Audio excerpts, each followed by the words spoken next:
Well, greetings, my friends. It's another year, 2024, and I did promise that I would record a New Year's message, and I have failed. There's no excuse for that, but I will do it now, belatedly.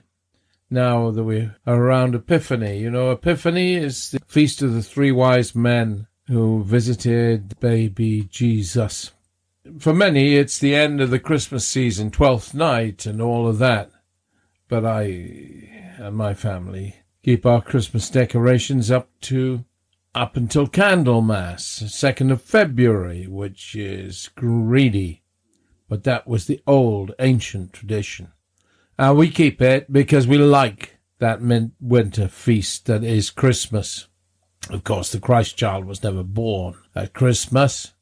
It's a symbolic thing. It's an adoption of pagan traditions where there was a midwinter feast. But these times, we're into the new year now, and we need to remember reasons to hope. But first, we need to remember what our ethical and moral responsibility is in 2024. Because I tell you, we are called to stand by principle. Now, what is principle? If my daughter was killed, would I exact retribution, an eye for an eye, a tooth for a tooth? Well, I might. And how far would it go? Look, here's the thing. It's not a question of the number of people that die. One child is as important as 1,000 children.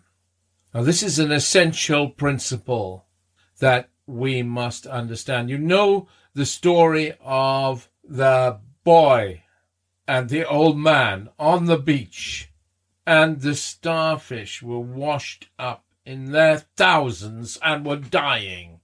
And the little boy was picking up starfish one by one and returning them to the water. And the old man said, "My darling child, what's the point? You cannot make a difference. They're all dying." And the little boy, he said, "But it makes a difference to this one." You understand? Put it another way. We are all culpable for all the suffering in the world if we endorse it. If our governments, the British government, the American government, if we say it is right to kill, because the need is there for our own protection, then we are culpable if we endorse that as greatly as if we pulled the trigger.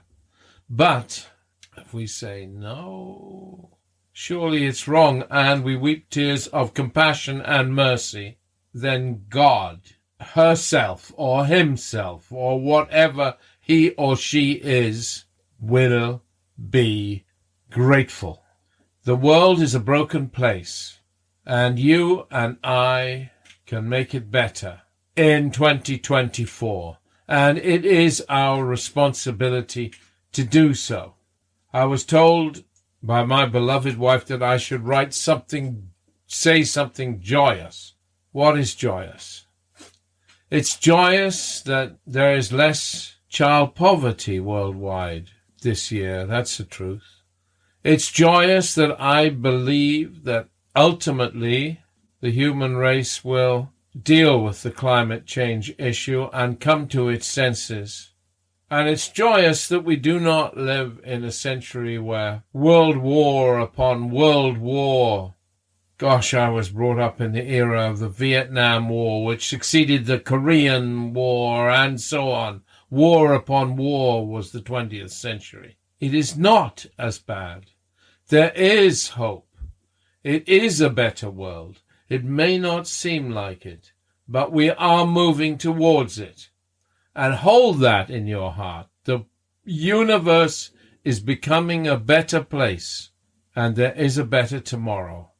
And never lose sight of it, as we move through 2024 with all its challenges, because hope is an obligation in a world in which there is too much negative thought.